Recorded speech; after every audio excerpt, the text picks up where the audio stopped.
constrained military spending, he must find ways to keep our 1.4 million active duty personnel and 850,000 reserves in a state of highly trained readiness. At the same time, this thoughtful leader articulates the importance of character in the military, what is there called the profession of arms, and recently announced a campaign to place renewed focus on military ethics. Last year, with Defense Secretary Leon Panetta, General Dempsey made the historic decision to lift the military's ban on women in combat. General Dempsey emphasized that the change in policy reflected the current reality that he had personally seen in Iran, and suggested that it could help with the military's ongoing problem with sexual harassment and assault. I have to believe, he said, that the more we can treat people equally, the more likely they will be to treat each other equally. It is not surprising that such a deep thinker had a broad education. In the early 80s, the Army sent Martin Dempsey to Duke to pursue a master's degree in English. He has said that this exposure to the liberal arts gained him confidence and helped him communicate more effectively. And maybe more important, he said, it really opened my mind not just to seek, not just to accept, but to seek other ways of thinking about things. Duke would have been honored to present General Dempsey with an honorary degree. However, he has declined to accept any such honors while he holds his current public role. In your case, Marty, we will have to trust that one Duke degree is enough. Please join me in welcoming our commencement speaker for 2014, Chairman of the Joint Chiefs of Staff and proud Duke alumnus, General Martin Dempsey.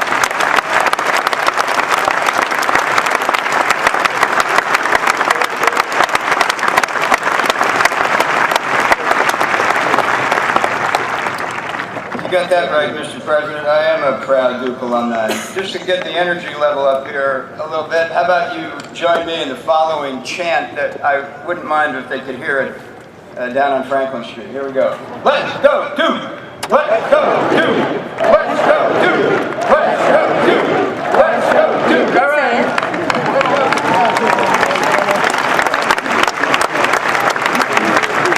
You know, I'm a keen observer of my surroundings, and you all look great, honest to God. Normally, if I'm at a commencement, there's beach balls. I'm not giving you any ideas of champagne bottles and things flying to and fro. But I really want to mention the folks in the stands around you, those who have given you the opportunity to be here today, the parents and children. We walked around the campus a bit yesterday, and really remarkable to be back, to feel the energy and to feel the love that you all share for and with each other. And so for those of you on the field, how about we give them in the stands a round of applause.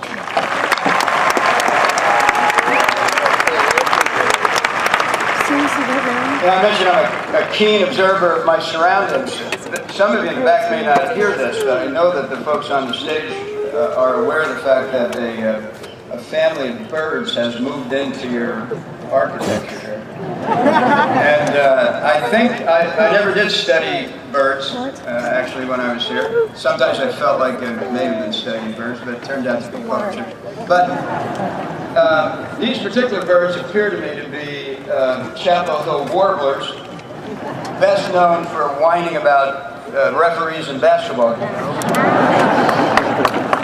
Okay, now that I've got that off my chest, and I know this is probably being live video streamed someplace away from here, let me tell you what I really came here to talk to you about today. First of all, nice job, Jennifer. You have nothing to worry about. Really impressive words. And the most impressive part of it, by the way, was that there was obvious passion behind that. You set the bar very high here today for anyone that has the misfortune of following you and speaking. Class of 2014, as I said, I really do share in your excitement and in your pride today. You at leaving and me at returning here to Duke. It probably won't surprise you to know that as chairman of the Joint Chiefs of Staff, there are things that I've got to do, and then there are things that I get to do. And so thank you for the privilege of addressing you here today. It's terrific to see so many international students among the student body. I trust, I hope, I expect that you form relationships and friendships that will help us all manage an increasingly complex and in some cases dangerous world. I'm very proud of my Duke education, and I often speak of how it shaped me. I'm also proud of the many friendships I've forged through the years with your professors, with your athletes, with your coaches, on the topic of leadership, my compliments to you, the faculty, the coaches, the staff of this wonderful university, as another class moves out into the world to carry the Duke brand. And students, how about you join me in a round of applause for your faculty?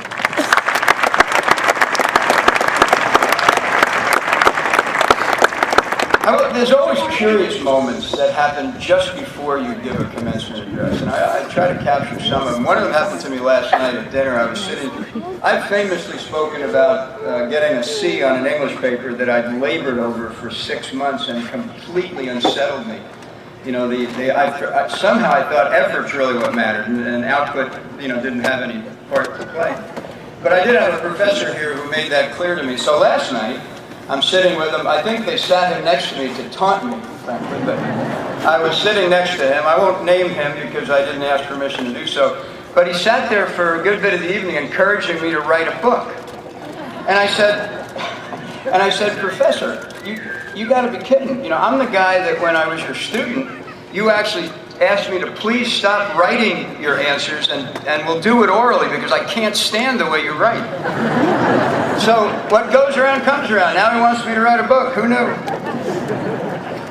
Got a lot of great leaders on the field today, and some who have already manifested that, some of whom will manifest that. Doing it nonstop. Yesterday I was privileged really to welcome 11 newly commissioned ensigns and lieutenants into the armed forces, our next generation of military leaders. I'd like to stand up so we can hear them.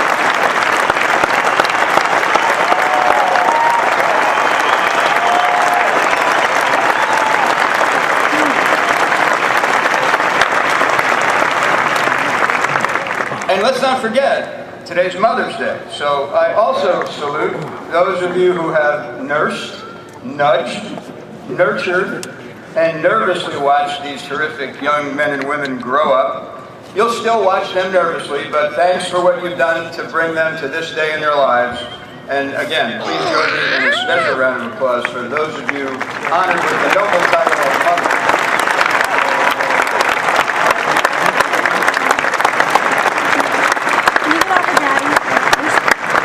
My wife of 38 years and mother of our 3 children, Deanie, is with me here today to celebrate with you. She's the one who keeps me grounded. Following this commencement address, she, along with the editors of the Chronicle, will be grading my work.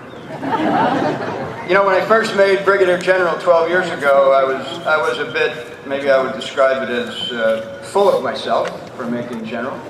And Deanie and I took a trip back to visit some relatives in upstate New York. It happened that I needed gas in the car, so I pulled into a gas station, and out of the gas station walked one of Deanie's ex-boyfriends to fill the tank full of gas. And so his name was Bobby, great guy. It turned out he also owned the thing, but he was pumping gas, So the gas tank was filled. We got back in the car. We're driving away. I'm kind of flexing. And Deanie said, "What are you doing?" And I said, "Well, you got to feel pretty good about the choice you made those many years ago. Look, Bobby's pumping gas. I'm the general." And she said, "Listen, pal, if I'd have married Bobby, he'd have been the general, and you'd have been pumping gas."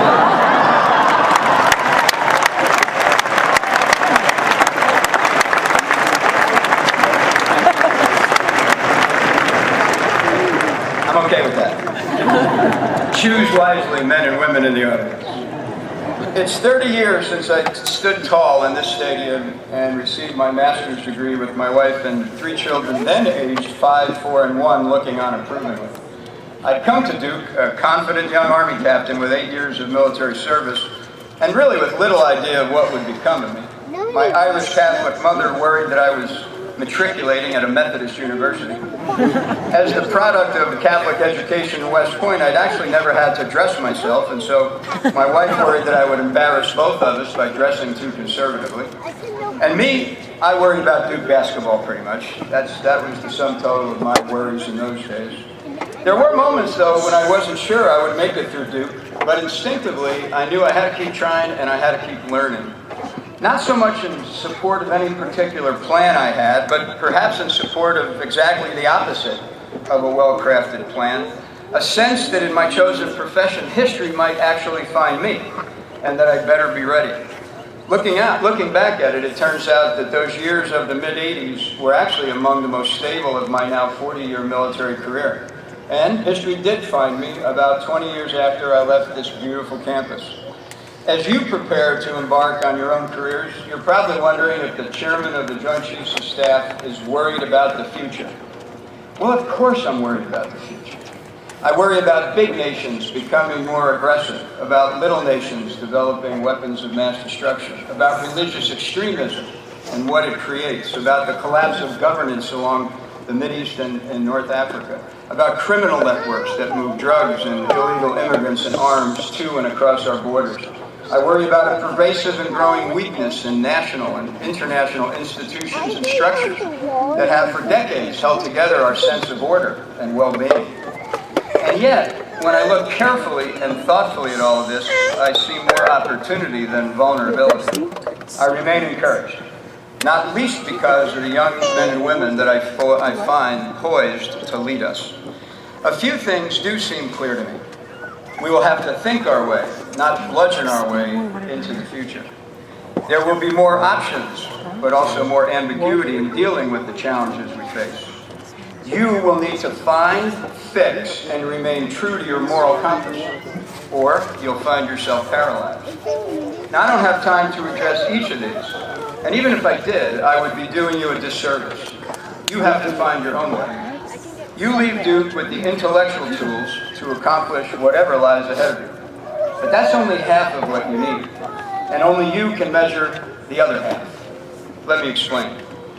I'm sure you're all familiar with the popular television commercial in which Samuel L. Jackson works hard to convince you to sign up for the Capital One credit card.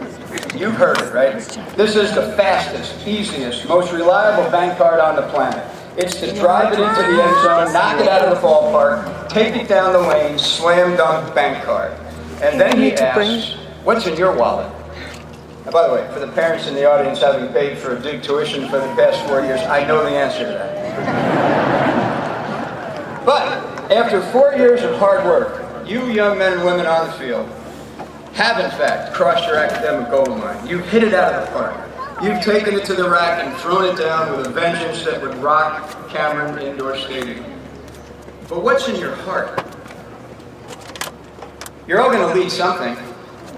The Duke graduate is a leader of consequence, the university's pamphlet proclaims.